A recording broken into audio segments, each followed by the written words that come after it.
അപ്പൊ മാഷേ നമ്മളിപ്പോ കുറെ ഇംഗ്ലീഷ് കുറെ പഠിച്ചല്ലോ, നമുക്ക് കുറച്ച് ഹിന്ദി പഠിച്ചണം.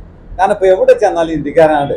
ഓരെ കൊണ്ട് നടക്കാൻ വെച്ചാൽ നമുക്ക് ഒന്ന് ബാബർ സാബ് കയറി ഒന്ന് കൂടി കെട്ടാൻ വെച്ചാൽ അവിടെ ഹിന്ദിക്കാര്, ഒരു ചായപ്പീടി ഹോട്ടലിൽ കയറിയാൽ അവിടെ ഹിന്ദിക്കാര്, എവിടെ നോക്കിയാലും ഹിന്ദിക്കാരാ. അപ്പൊ ഇവലൊക്കെ പിടിച്ചിരിക്കണ കുറച്ച് ഹിന്ദി അത്യാവശ്യമാണ്. ഇവിടെ മാത്രമല്ല, വിദേശത്ത് ഇപ്പൊ ദുബായിലൊക്കെ പോവാണെങ്കിൽ ഇംഗ്ലീഷിനെ പോലെ തന്നെ പ്രാധാന്യം ഹിന്ദി വേണം. അതാണ്. അപ്പൊ നിങ്ങളെ അഭിപ്രായത്തോട് ഞാൻ യോജിക്കുന്നു. നമ്മുടെ ടോപ്പ് സ്കിൽ വിഷൻ അതിനൊരു തയ്യാറെടുപ്പ് തുടങ്ങണം. ഇന്ന് സ്റ്റാർട്ട് ചെയ്യണം നമ്മള് ഹിന്ദി കോഴ്സ്. ഒരു കഥയിലൂടെ നമുക്ക് പഠിക്കാം.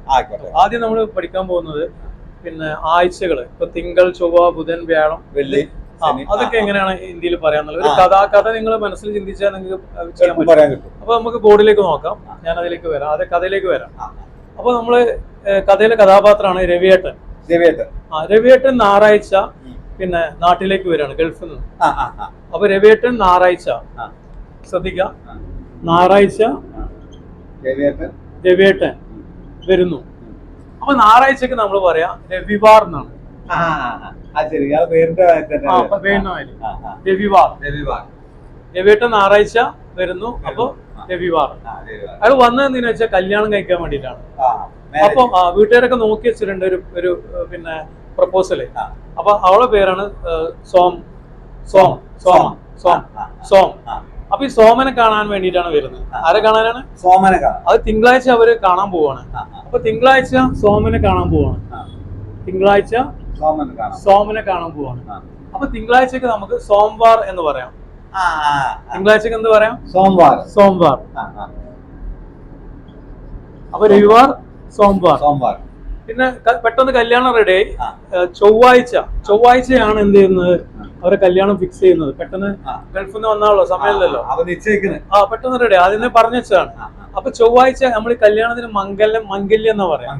അപ്പൊ മംഗൾവാർ. അപ്പൊ കല്യാണം, അതായത് മംഗല്യം. അപ്പൊ മംഗൾവാർ. ചൊവ്വാഴ്ച മംഗൾവാർ. അങ്ങനെ കല്യാണം കഴിഞ്ഞ് പിന്നെ ആ ക്ഷീണമാണ്. വേറെ ബുധനാഴ്ച വേറെ ഒന്നുമില്ല.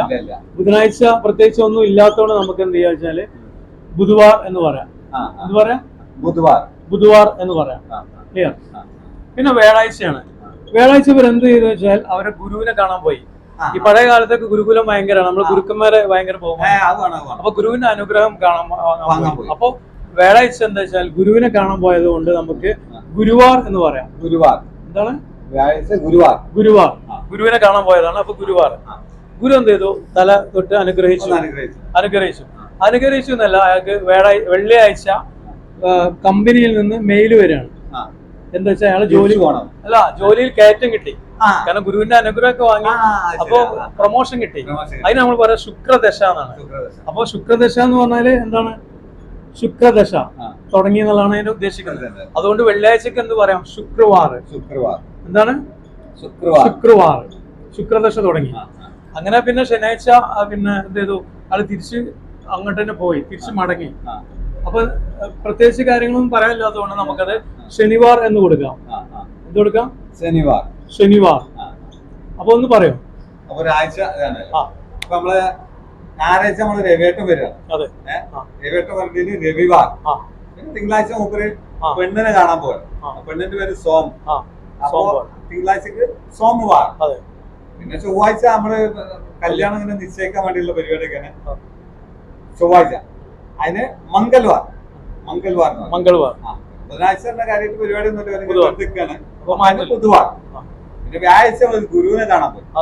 ഗുരുവിനെ പോയി അനുഗ്രഹം വാങ്ങിക്കാൻ വേണ്ടി പോയപ്പോ ഗുരുവാർ എന്ന് പറയാം. വ്യാഴാഴ്ചക്ക് ഗുരുവാർ. അങ്ങനെ വെള്ളിയാഴ്ച ഇപ്പൊ ഇയാൾക്ക് ജോലിയിൽ കയറ്റം കിട്ടി. അതിനൊരു ശുക്രദശ. അങ്ങനെ ശുക്രവാർ, വെള്ളിയാഴ്ച. പിന്നെ ശനിയാഴ്ച ഇയാൾ മടങ്ങി പോകേണ്ട വരിക. അതൊക്കെ അയക്കും. അപ്പൊ അതിന് ശനിവാർ. അപ്പൊ എല്ലാം പഠിച്ചില്ല. കഥയിലെ കൂടി കഥ മാമിൽ വന്നാൽ നമുക്ക് തീർച്ചയായിട്ടും പ്രാക്ടീസ് ചെയ്യാം. ആയിക്കോട്ടെ. നമുക്ക് ബാക്കി കൂടി ഓക്കെ.